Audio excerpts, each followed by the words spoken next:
My name is Daniel Johns. Let's fix our global method of transferring value and fix all our technology. Many years ago, I heard of something called Bitcoin. Somewhere, I think I have at least a part of a Bitcoin, and I want to find it. So the file I'm looking for is wallet.dat. I found a wallet.dat on my old hard drive. I'm going to use Bitcoin Core to download the entire blockchain and use that to check the balance of my wallet.dat file.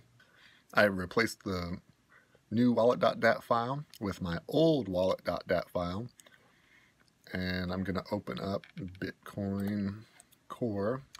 Still rescanning. I don't know what rescanning means exactly. I went away for a little bit and my computer monitor turned off. Looks like it's synchronizing with the network again. I'm going to say hide. Oh! Bitcoin! Looks like I do have a Bitcoin balance.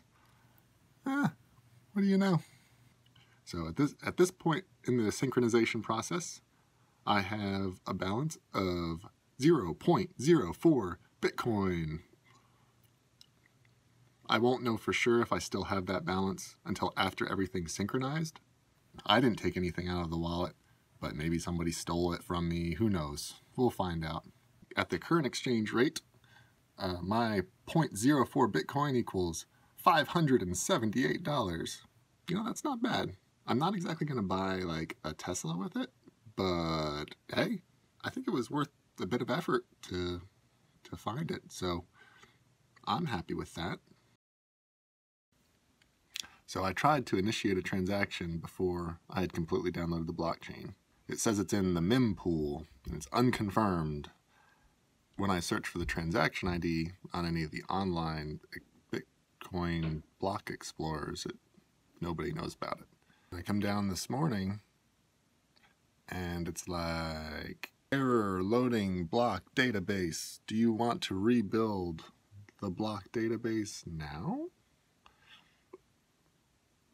Bitcoin.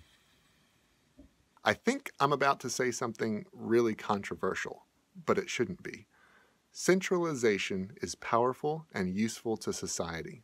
Bitcoin is a currency that's built to be decentralized. Attacking Bitcoin's technical challenges is an underestimation of really smart engineers' abilities to solve engineering problems.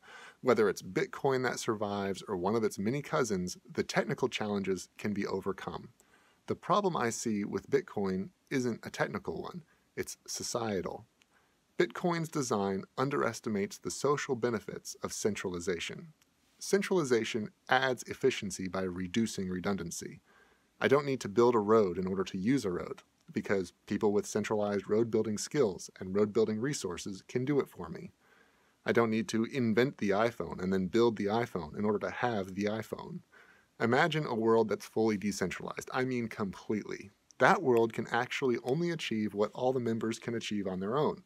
If you want a taste of living in a fully decentralized world, go live in the woods naked by yourself, and don't trade with anyone. In a fully decentralized world, you'd have no need for currency, and in fact you'd have no societies. Now let's come back to reality and take another look at Bitcoin. If everyone spent the amount of time really required to be fully involved, understand, and then keep up with the changes and intricacies of Bitcoin, we'd all be tech-savvy 18 to 40-year-olds running full Bitcoin nodes on our computers, reading through the code of all the proposed changes for all projects related to Bitcoin, and contributing to the solutions through pull requests on GitHub. That's the only way Bitcoin can truly be decentralized. None of us would be building roads. People intuitively understand and act on the value of centralization, even while condemning it. Watch what's happening right now with Bitcoin. Enthusiasts are simultaneously condemning centralized banks while flocking to exchanges and online wallets that are essentially just centralized banks.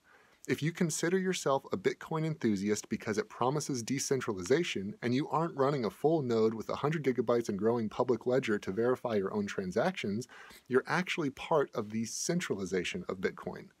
Centralization is powerful and useful to society. Bitcoin mining will continue to be centralized. Bitcoin wallets and transaction verification will continue to be centralized.